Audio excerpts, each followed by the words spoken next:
What's that? This is the 16-7-10 notes.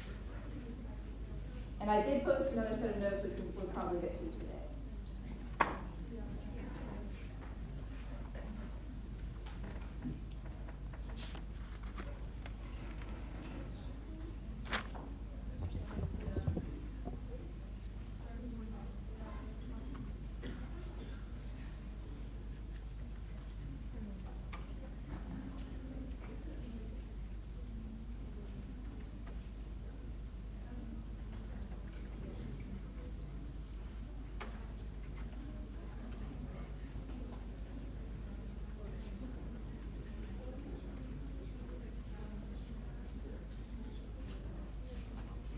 All right.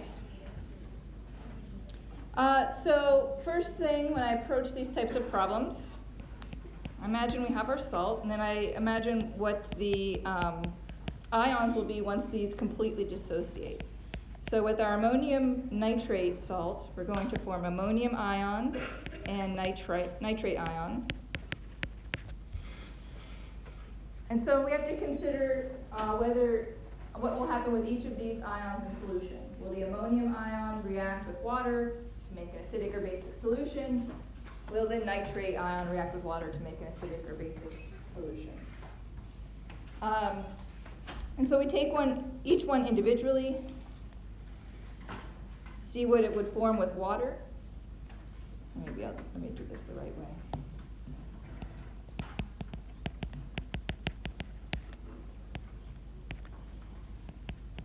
If one of our products ends up being not a strong acid or base, then that ion will affect the pH of the solution. So if we react ammonium ion with water, we're going to form H3O plus and ammonia. Okay. With the nitrate ion, if we imagine reacting that with water, imagine adding H plus to the NO3 minus, we would end up with HNO3, which is a strong acid. And we know that that will not form in solution. Strong acid, by definition, completely dissociates. And so that reaction doesn't happen. The nitrate ion will not affect the pH of the solution. Right? So with our ammonium ion, we end up with H3O plus on the product side, which means we will have an acidic solution. Everyone okay with that? Lots of steps in these problems. Write them all out.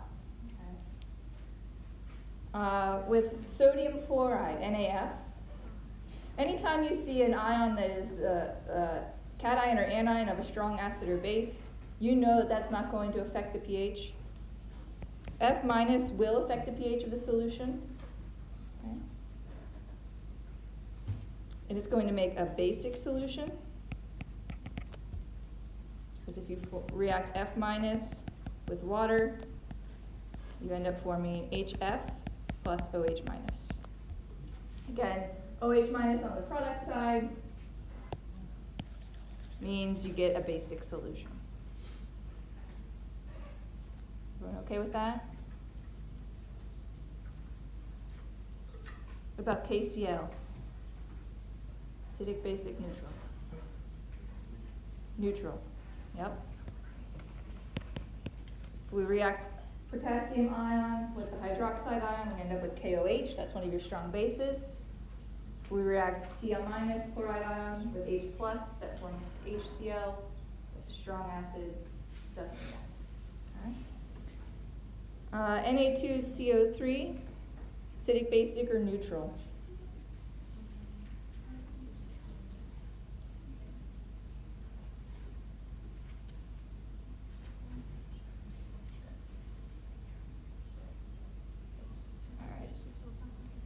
It ends up being basic.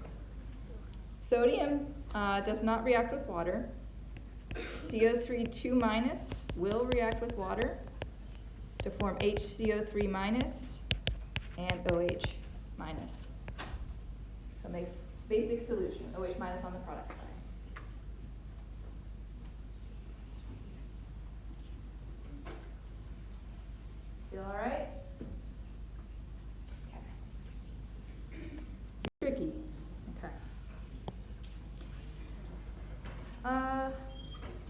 I'm going to let you all work through these on your own, but what I will do, this is another question, basically the same thing. I'm going to write down the answers.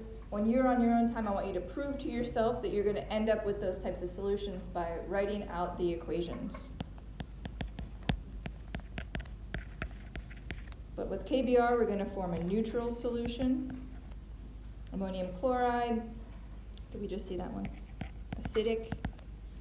KCN, it's going to make basic. And K2SO4, also a basic solution. Okay, so like I said, when you get home, you're working on your notes, take each of these salts, form ions, okay, write out the dissociation equation, and then react each ion with water to see what you get, okay? And make sure you end up with those answers.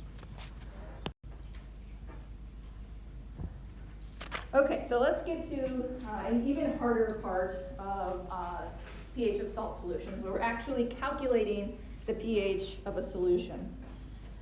So here we have a solution when 0.1 moles of sodium fluoride is dissolved in 500 milliliters of water. And we have a Ka for HF. So again, these salt problems are tricky because not only do we have an equilibrium, we do have to recognize that the sodium fluoride, this completely dissociates into the sodium ion and the fluoride ion. We know from experience sodium doesn't affect the pH of the solution, so we can ignore that ion in solution. It's not going to play into our calculations here. But the fluoride ion will. When we react it with water, we form HF.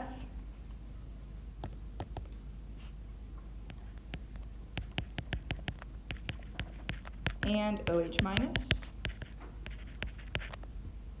Okay. We're going to make a basic solution, right? OH minus on the product side. Make sure you can write out these equilibria. That's going to be key. So when we calculate the pH, you don't end up with a basic pH, you've probably done something wrong, okay? All right. So the way we approach these problems is just like we approach any other weak acid or weak base problem. What do we have? Is this a weak acid or a weak base? It's a weak base. Okay. F minus is acting as a base in this problem. Yep. Yeah. Fluorine is one of the ones that you would think is a strong base, but it's not a strong acid. Yes. Yeah.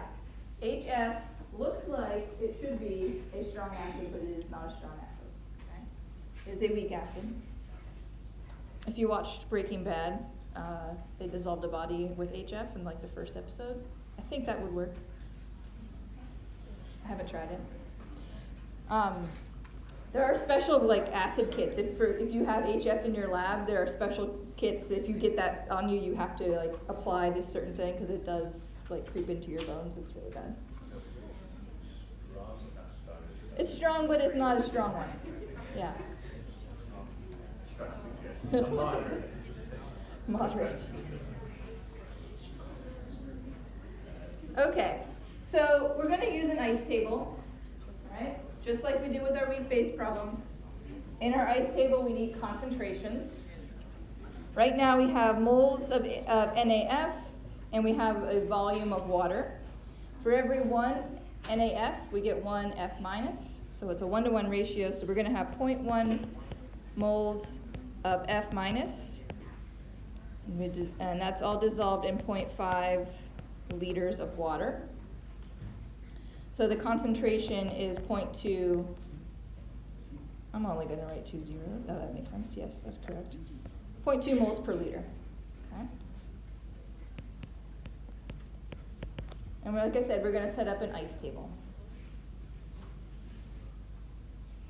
We have an initial concentration of F minus. We've dissolved that salt in water, so we have 0.2 moles per liter. We ignore water, it's a pure liquid. Initially, we have we have 0 moles per liter of HF and O minus. Okay, so now we're looking at this equilibrium. So if we have no products, we know that we have to form products in order to reach equilibrium. So we're going to do minus X moles per liter of F minus, plus X moles per liter of HF, and plus X moles per liter of OH minus for our change line. And so then at equilibrium, we have 0.2 minus X for the concentration of F minus, X moles per liter of HF, and OH minus. So what's our next thing? Set everything equal to an equilibrium constant, Ka. Ka is for HF, right? We have F minus. This is a base. So we need Kb. Okay, easy place to make a mistake here, all right? So if we recall, Kw equals Ka times Kb. This is a great reason why we taught you about that equation. All right, so for HF, we were given the Ka. Remember that this equation works for conjugate acid-base pairs. So we can find the Kb by dividing our Kw by Ka. The problem didn't specify, so we can assume we're at 25 degrees Celsius. So our Kw was 1 times 10 to the minus 14. And we're dividing by the Ka, 7.2 times 10 to the minus 4.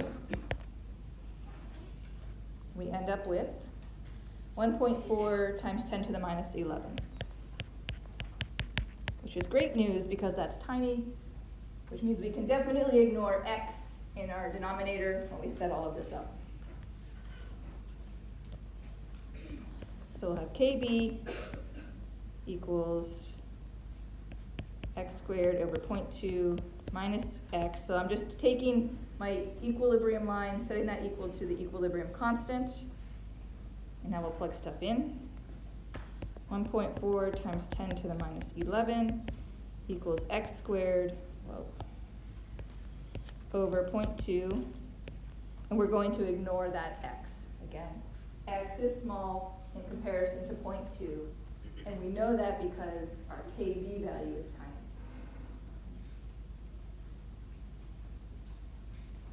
Which means very little is going to dissociate to form products. Right? So if we solve for X,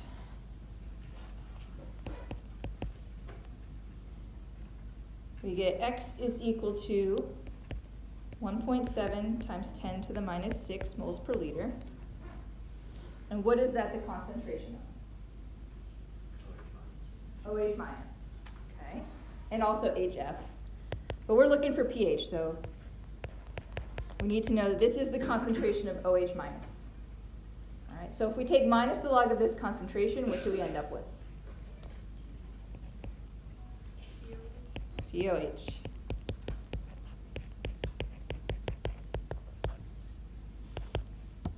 And that is equal to 5.78.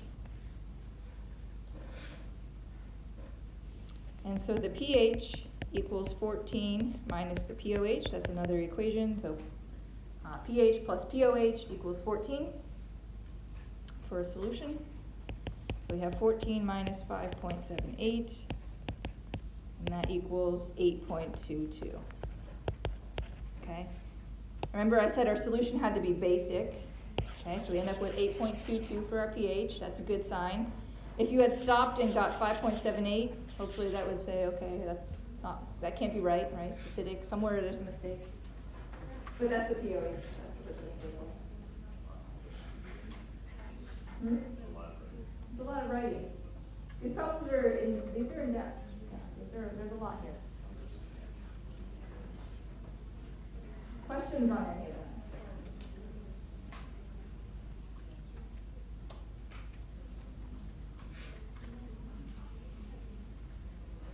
Okay. Want to do one more? Sure. I'll have you guys work on this one for maybe a couple minutes, 2 minutes, and see how far you get, and then we'll work on it together.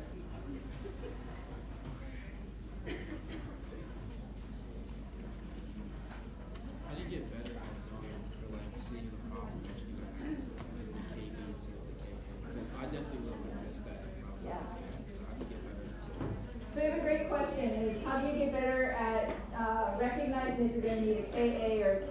problem. So, for instance, on the last one, we were given a Ka value, but we needed a Kb.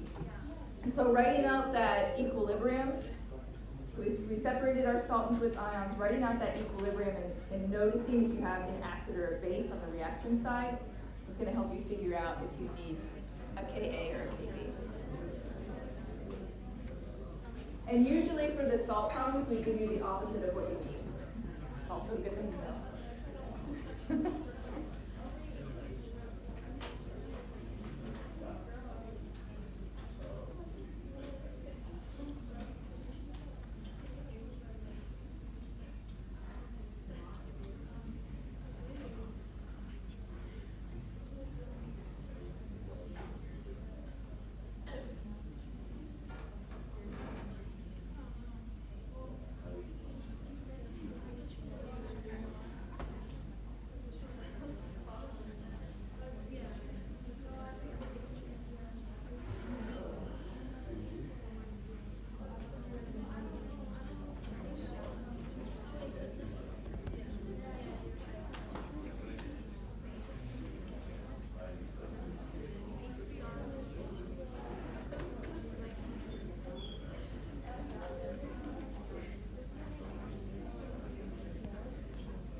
Okay, how's this going? Not well. Yeah, these are tricky, right? So, and not only are these tricky, but this is a funny base. Acid. Salt. Okay, so we have what is the pH of the solution when 0.1 moles of pyridinium bromide is dissolved in 1,000 milliliters of water? And we're given a Kb for pyridine. There's a hint there. And it's 1.7 times 10 to the minus 9. So, given that we have pyridine has a Kb, we know that pyridine is going to be the base that's going to show up on the product side of a reaction. Okay, this is a salt problem. We usually give you the opposite of what you need. Pyridine is the base. When we put C5H5NHBr in solution, even this is tricky, right? C5H5NH plus is formed, plus Br minus. Okay. So the fact that our cation has an H plus on it, I want you to think about that. That's going to be, hopefully signify to you that that is an acid, a conjugate acid of a weak base. You think about, this formula matches ammonia and ammonium ion. If you just sort of ignore this part, I mean, our ratios are off, but it's the same sort of idea, right? So ammonia will form ammonium ion, NH4+. That's sort of the same thing as what's happening here. Br minus is not going to affect the pH of the solution. If it did, it would form HBr, and that's a strong acid, so we can ignore that. Question? How do you know to add the H to the pyridine? Yeah, how do I know that that's the formula, basically? Yeah. I don't have a great answer other than like recognizing that that is, this is a trend that we see with these weak acids and bases. So how do you recognize that this is the way this salt divides? Usually we're going to have chlorides, bromides, sometimes iodides, and those will form ions in solution, Cl minus, Br minus, I minus. And then whatever's left over is going to be the other thing.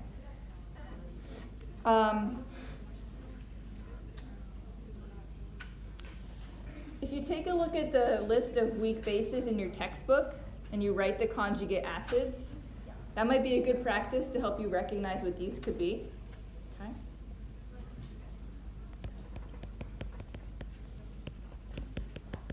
So our next step is to see how pyridinium reacts with water. We're going to form H3O plus and C5H5N. Another clue again, we mentioned we have C5H5N, that's pyridine. That's going to show up on the product side. Yes? Will we always be given a KB or a KA, or do we need to memorize some of them? No, you'll always be given a K or a KB. Please do not memorize those. Yeah. You need that brain space for something else.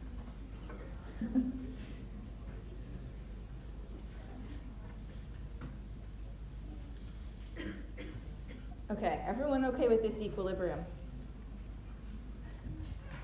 Yeah. Never mind. Okay. It's tricky, I understand.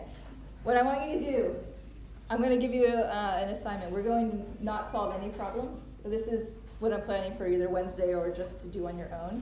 You're going to be writing out equilibria. You're going to be recognizing the types of problems that these are. That's the hardest part, I think. Once you can recognize the type of problem, weak acid, weak base, salt, and then write the equilibria associated with it, the rest you know how to do. It's the same way every time, just about. Okay. So if I go ahead and write just the equilibrium line for our ice table, we have 0.1 moles per liter of our pyridinium. So some of that minus X is going to form products, X moles per liter of H3O plus, and X moles per liter of C5H5N. We were given a Kb value, but we need a Ka because we have a weak acid problem. Oh, yep, question? Yeah, so I don't understand how in like the first equation you have C5H5 and HBr, and then you have the product side, and then for the equilibrium equation, you use the one without Br. Like, are they the same? Yeah, so they're not the same equation. Right, but like for the pH, aren't you trying to know pH of what like the one with the Br is? This, you mean? Yeah. Yes, exactly. So then, how come you don't include it in the equilibrium equation? Fair question. Okay, so so why don't I include this whole thing here? Yeah. Because what we're doing is we're assuming, well, it's not even an assumption. What happens when you put this in solution is that it completely dissociates to form these two ions. The bromide ion does nothing in terms of affecting pH.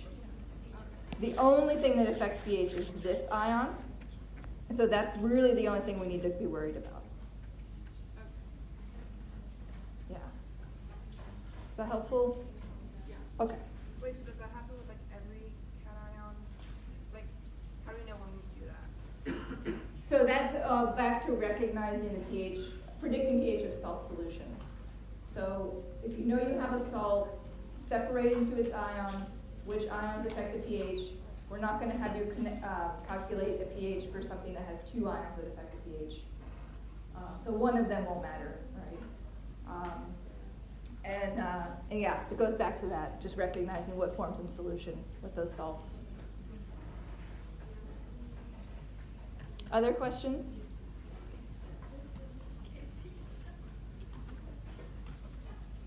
Okay. So like I said, we were given a Kb, but we need Ka. So Ka is going to be equal to Kw over Kb. Again, we'll assume we're at 25 degrees Celsius. So Kw is 1 times 10 to the minus 14. Kb is 1.7 times 10 to the minus 9. So we end up with 5.9 times 10 to the minus 6.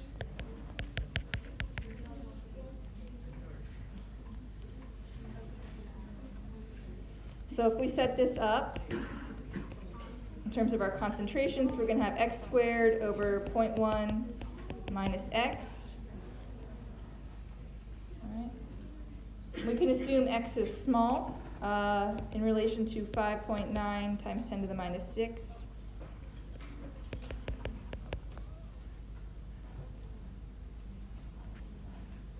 And so we can solve for x, and we'll end up with 7.67 times 10 to the minus 4. And what is that the concentration of? H3O plus. And so if we take minus the log of that, we get the pH. So the pH is 3.12.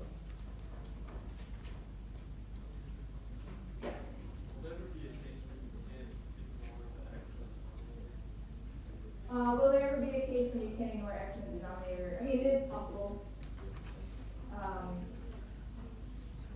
So if you have a difference of 1,000 between the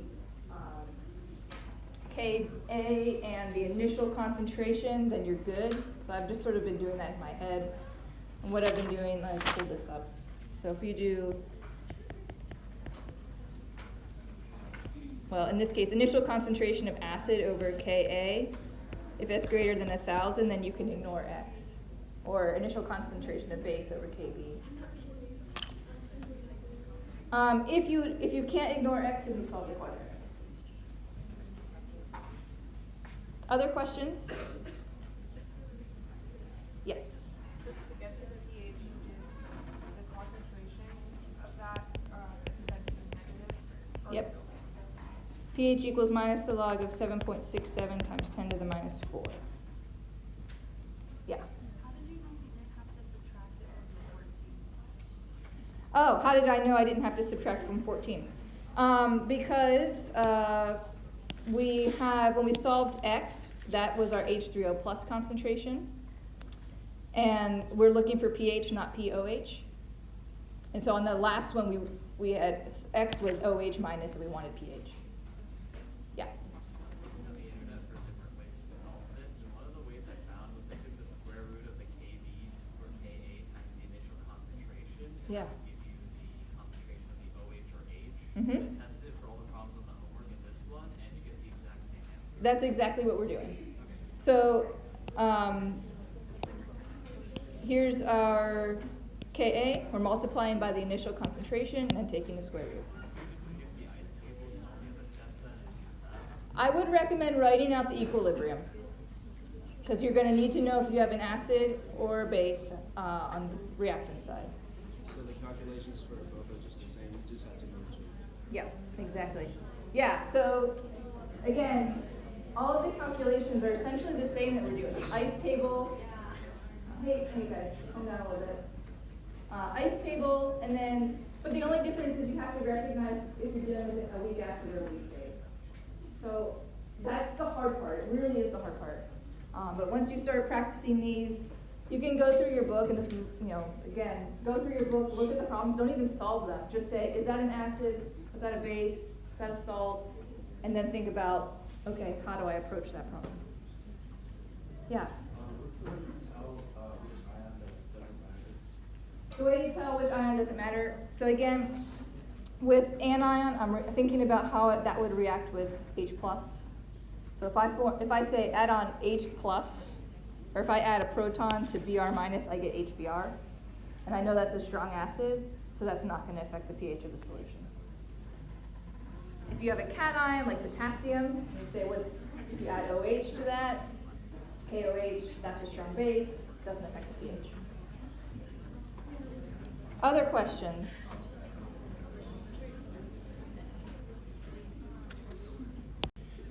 Okay. This page is just a summary of how you solve these calculations. Again, strong acid, strong base, much easier than our weak acids. And these conjugates of the weak acids, these are basically for salt solutions. Okay, I'll let you read through that. Last page here on this set of slides. This is acid strength and structure. I think I'm going to make a companion video with this slide. But basically note that the acid strength increases as we add additional electronegative atoms such as oxygen. Okay. So if you look at the Kas for hypochlorous versus chlorous, 1 oxygen versus 2, you'll see that the Kas get larger, so the acid strength increases until we get to perchloric, so it's very large. This is a strong acid. We also consider chloric to be a strong acid.